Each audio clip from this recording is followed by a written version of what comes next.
Boa tarde a todos. Então, eu sou a Flávia. Obrigada por terem vindo. Vou apresentar um pouquinho, então, do UX na vida real. O que é mais cativante no UX é que ele aborda várias áreas da nossa vida, né? Então, não sei se vocês são engenheiros, designers, psicólogos, mas um pouquinho de cada uma dessas disciplinas a gente considera quando a gente está pensando numa experiência usuário.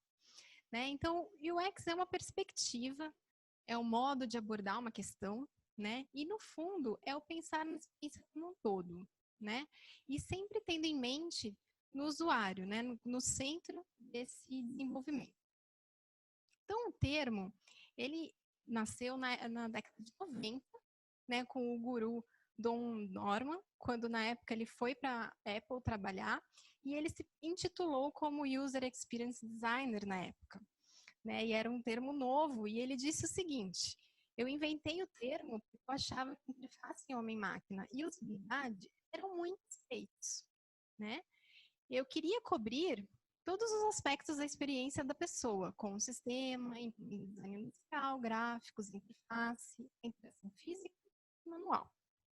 Hoje a gente sabe que o User Experience é muito mais abrangente do que quando Norman conceituou esse termo, né, e abrange outras disciplinas. Mas é sempre na ideia de ter o ser humano em contexto e pensando na experiência comum. A gente tem também a visão do design centrado no usuário, dado por Tim Brown, né, onde a gente tem a questão dos negócios andando de mãos dadas com a tecnologia e sempre com o olhar nas necessidades, nas capacidades, nas limitações do ser humano, né? E a inovação, ela acontece ali no centro, né, no encontro dessas três esferas, quando a gente tem uma abordagem criativa e empreendedora na resolução de problemas, quando a gente consegue realmente trazer, né, quais são as limitações, as necessidades, né, e os desejos do consumidor, do público que a gente está atendendo.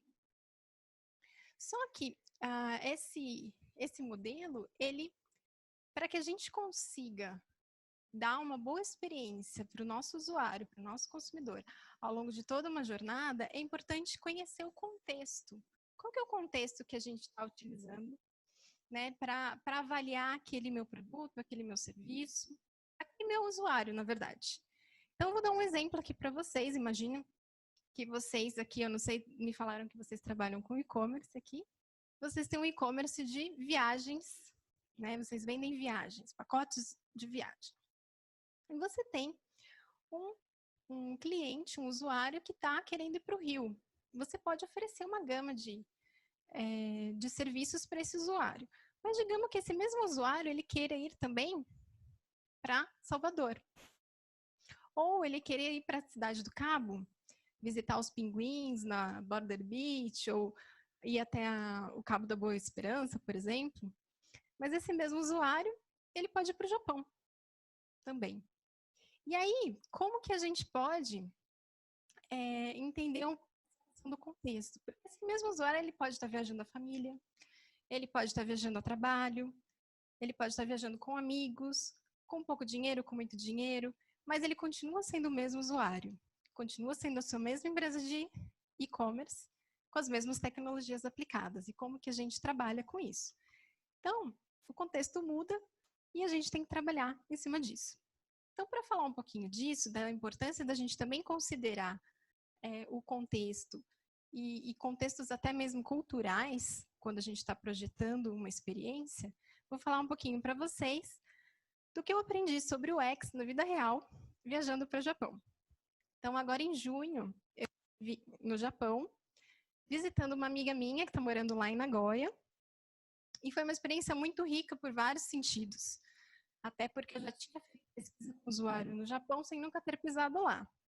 E aí, ao vivenciar a realidade do país, eu pude ver como é importante você estar imerso na cultura e entender um pouco mais, até mesmo para ajudar a analisar os dados depois. Mas vamos lá. Então, eu vou contar para vocês, hoje nesse talk, 3 lições, né, que eu aprendi com as empresas japonesas sobre como encantar o seu consumidor. Então, a primeira delas é o poder da empatia. Então, a empatia nada mais é do que se colocar no lugar do outro, né? E ela é como se você conseguisse ver através do olho da outra pessoa, sentir o que a outra pessoa está sentindo, experimentar o mundo de uma outra forma. Mas aí vocês podem falar assim, Flávia, mas isso é muito difícil. Como que eu vou saber o que a pessoa está sentindo, o que ela está pensando? Então, a dica que a gente geralmente dá nesse sentido é como a gente pode, por alguns instantes, esquecer os nossos valores, as nossas crenças, os nossos pressupostos e se colocar numa postura de entender qual que é o senso de vida dessa pessoa que você está querendo empatizar. E o Japão é uma das culturas mais empáticas do mundo, né? Eles têm isso muito forte no sangue deles.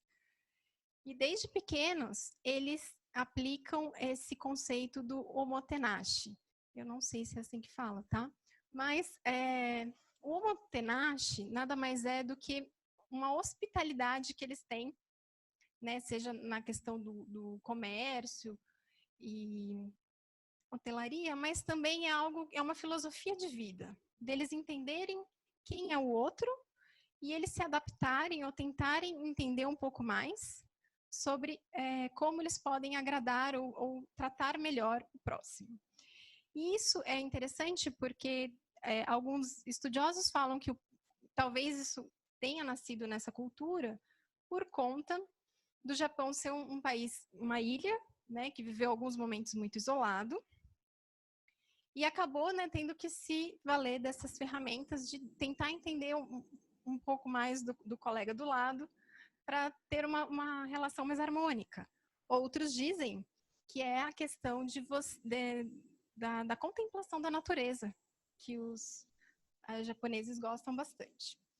Mas o omotenashi, ele nada mais é do que você tratar bem, receber muito bem e de coração o seu cliente, usuário e tudo mais. Então, a gente tem aqui alguns exemplos. Então, todos os restaurantes que você frequenta lá, geralmente você recebe uma toalhinha molhada para você lavar as mãos. E a ideia é que você consiga fazer isso sem precisar ir até um toalete. Então, da sua própria mesa, você consegue fazer isso. A mesma coisa com água. Alguns lugares, como nessa foto ela mostra aqui no centro, eles também oferecem chá. O chá verde é muito comum na cultura deles. Então, você também pode ter isso na mesa. Então, é uma das formas de você atender bem o seu cliente. Outra forma que eu vi lá é a atenção que eles dão para as pessoas com deficiência, com dificuldade de mobilidade, mulheres com crianças. E isso a gente viu bastante, esses tipos de propaganda no metrô.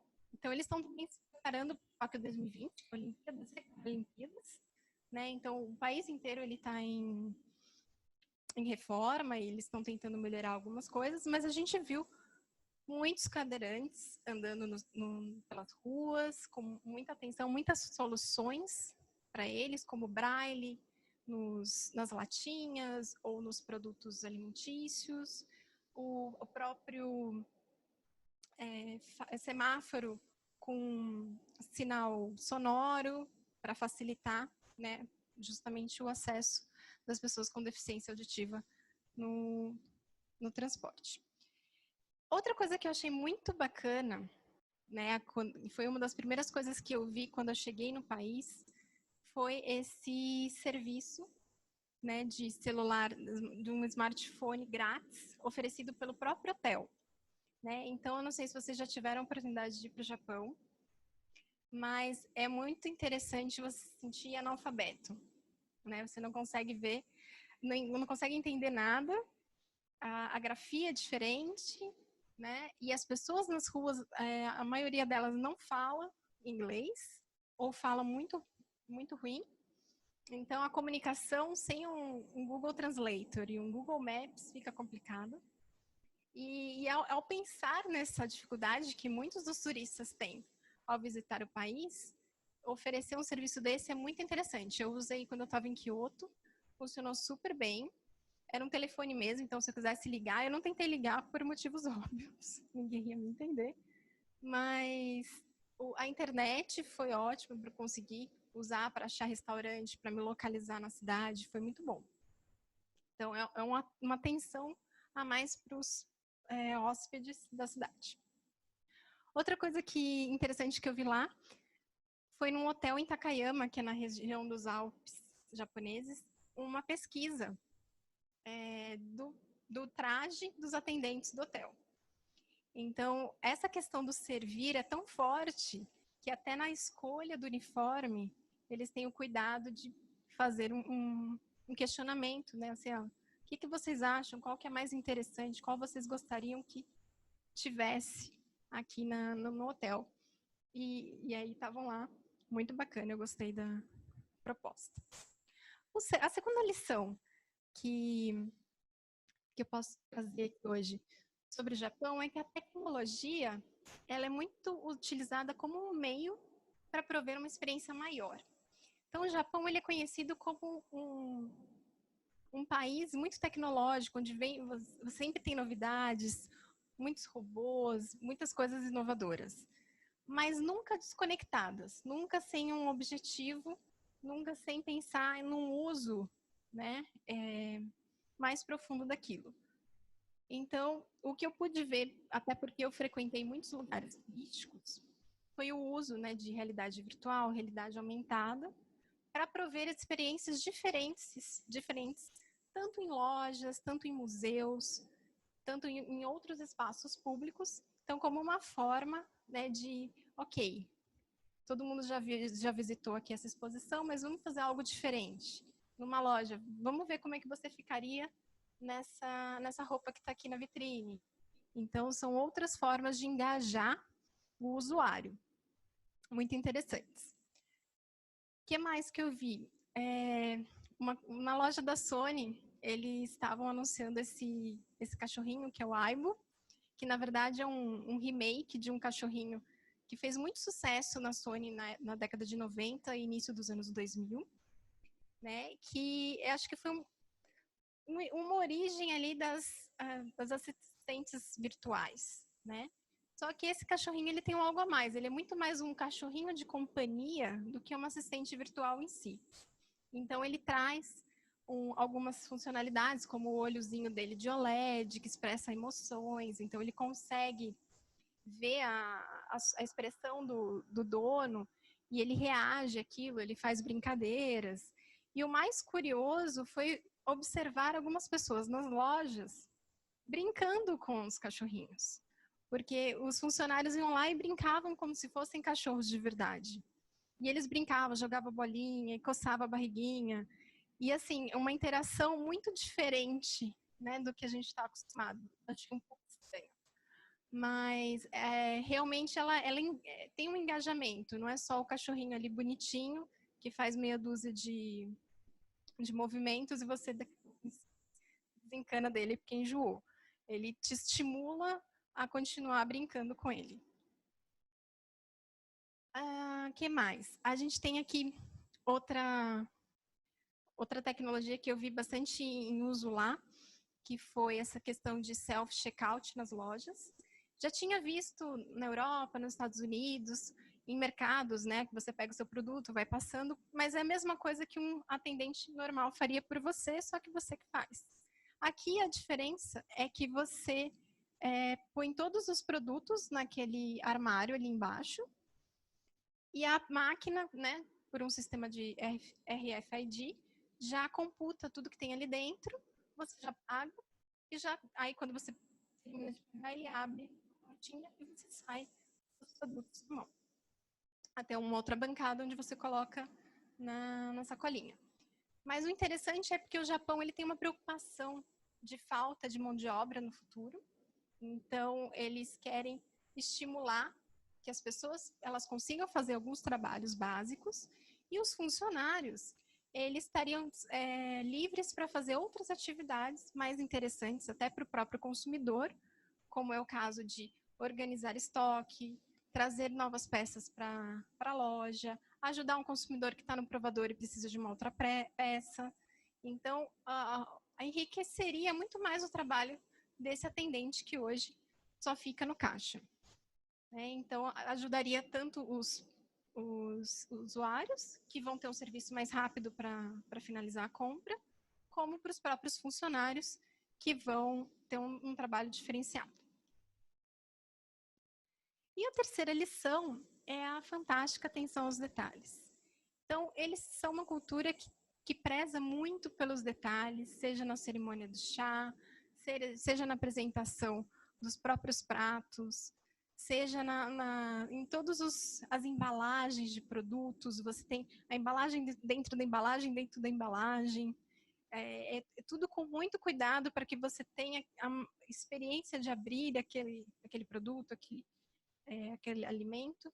Então, eles têm essa preocupação. E acho que também está relacionado um pouco à questão da atenção da qualidade total, de ter um produto muito bom, né, no mercado. Então, a gente tem a Toyota aí como referência do Lean, né, sem desperdícios, e também dessa questão de qualidade. Então, a gente tem isso muito, muito forte lá. E a gente consegue ver isso na arquitetura, por exemplo. Né? Claro que essa foto que eu trouxe aqui, ela foi tirada num anexo do Castelo de Nagoya, então ela é um pouco mais pomposa, mais luxuosa, mas a arquitetura japonesa, ela é muito simples, né? Muito baseada nos próprios materiais, como a madeira, na iluminação natural. Você não tem muitos objetos de decoração, você tem a própria arquitetura como algo funcional e belo. E aqui eu trouxe alguns exemplos, né? Então, se a gente for ver aqui, entre as colunas de madeira, tem alguns brasões, digamos assim, dourados, que seguram essas partes. E em cada local, em cada ala dessa casa, tinha um brasão diferente. Então, praticamente todos eles eram diferentes. E aí eu me pergunto se todo mundo que estava ali estava percebendo essas diferenças, porque eles eram muito parecidos. Não coloquei todos aqui. Mas quem estava ali sabe o cuidado que ele foi dado, o cuidado que foi levado na construção, né? E o motivo dele estar ali. Aí, bom, para a parte um pouco mais gráfica, digamos assim, o gosto deles é um pouco diferente do nosso. Eu acho que a gente faz algumas coisas um pouco mais interessantes em termos de design gráfico. Mas um exemplo muito interessante é o dos banheiros no Japão. Aliás, o banheiro é um capítulo à parte, fica para uma outra palestra, mas aqui o que eu quis trazer era o seguinte: esse era um banheiro que ele era acessível, né, tanto para cadeira de rodas como para mães com bebês. Então era muito interessante, porque tinha locais para você deixar o bebê como se fosse um carrinho, assim, e a mãe poderia deixá-lo lá, utilizar o banheiro, depois podia trocar o bebê. Então, assim, era bem acessível para uma mãe sozinha, é algo muito útil. E outra coisa é que o banheiro estilo oriental, ele é realmente um furo no chão, né? Um pouco diferente do nosso estilo aqui ocidental. E aí o que acontece? Alguns banheiros públicos têm as duas opções. Eles recebem bastante turista. E aí a gente consegue ver ali o mapa, porque aí você já entra sabendo para onde você vai, né? E é engraçado que às vezes tem fila para alguns lugares específicos, então ajuda também a você não ficar perdido no banheiro. Muito legal. E tem um exemplo aqui de uma loja que eu visitei em Nagoya, acho que ela também tem em Tóquio, depois eu fui ver, que chama Alice on Wednesday, que é um trocadilho que o dono quis fazer com Alice no País das Maravilhas, e ele trouxe a quarta-feira porque, segundo o dono, seria um dia mais chato da semana. Aqui a gente está mais acostumado com segunda-feira, né? Mas lá talvez a quarta-feira seja mais chata. E ele quis trazer um pouco de alegria para esse dia e nomeou essa loja assim. O curioso dessa loja é que ela é uma fachada inteira, com 5 portas, e só tem uma porta que está aberta, que é essa daqui. E ela é baixa. E aí você fica super curioso para saber o que tem lá dentro. E aí tem alguns lugares que você consegue espiar. E aí você vê alguns detalhes do livro, de filme, né? Que conta a história. E aí você fica mais curioso ainda para entrar. Então, eu entrei. E é uma loja de presentes, né? Que traz motivos da Alice, mas para quem gosta do filme e do livro, vai se encantar, porque tem N produtos diferentes e a decoração é toda baseada no livro. Então, é fantástico. Assim, chama a atenção dos detalhes, é muito legal. Né? Então, vale a pena, nem que seja só para você ter a experiência de passar por debaixo da porta. Né? E é isso. Então, recapitulando, o que a gente viu hoje? Né? 3 lições, né, sobre o UX na vida real. Então, o primeiro deles é o poder da empatia. Então, como a gente pode nos livrar um pouco dos nossos sentimentos do mundo e estar mais abertos ao próximo, e aí com isso a gente consegue entregar soluções que sejam mais adequadas para esse público que a gente está desenvolvendo uma solução. O segundo, a tecnologia como um meio para uma experiência maior. Então, a gente vê aí no mundo de Big Data, de várias tecnologias acontecendo por aí, é importante a gente usar tudo isso mais em prol de uma experiência, em prol de trazer alguma coisa diferente e de valor para esses nossos usuários. E, por último, atenção aos detalhes, porque o UX é aquilo que vai fazer a diferença de ter uma experiência, uma jornada seamless, sem perrengues, e que às vezes você nem vai notar. Mas esse é o grau da sofisticação do UX, é quando você nem percebe que ele existe. Né? Então tá nos detalhes tudo isso. E aí, para finalizar, eu queria trazer um pouco a ideia do jardim japonês, né, que é algo muito tradicional na cultura. Ele traz essa ideia de você ter um ambiente onde você faz uma monitorização, né, das plantas, e é muito comum em castelos, em residências, em templos, mas para trazer a mensagem de que o UX é como você tem no jardim e você vai plantar algumas sementinhas nesse jardim. E ele só vai florescer se você cuidar dele. Se você, né, ir lá todo dia e regar, então, em todo o desenvolvimento que vocês estão fazendo, desde a identificação do público, do produto, da validação disso, está sempre muito em contato com o seu consumidor, com o seu usuário, de forma a trazer insights, de forma a verificar se o que vocês estão criando é algo que realmente vai fazer a diferença na vida dessas pessoas. Né? Então, no fundo, o UX bem feito é aquele que vai fazer a diferença entre o seu usuário usar uma única vez, ou seja, experimentar aquilo uma única vez, ou realmente virar um produto ou um serviço do cotidiano. Né? Então, era isso que eu tinha para apresentar para vocês.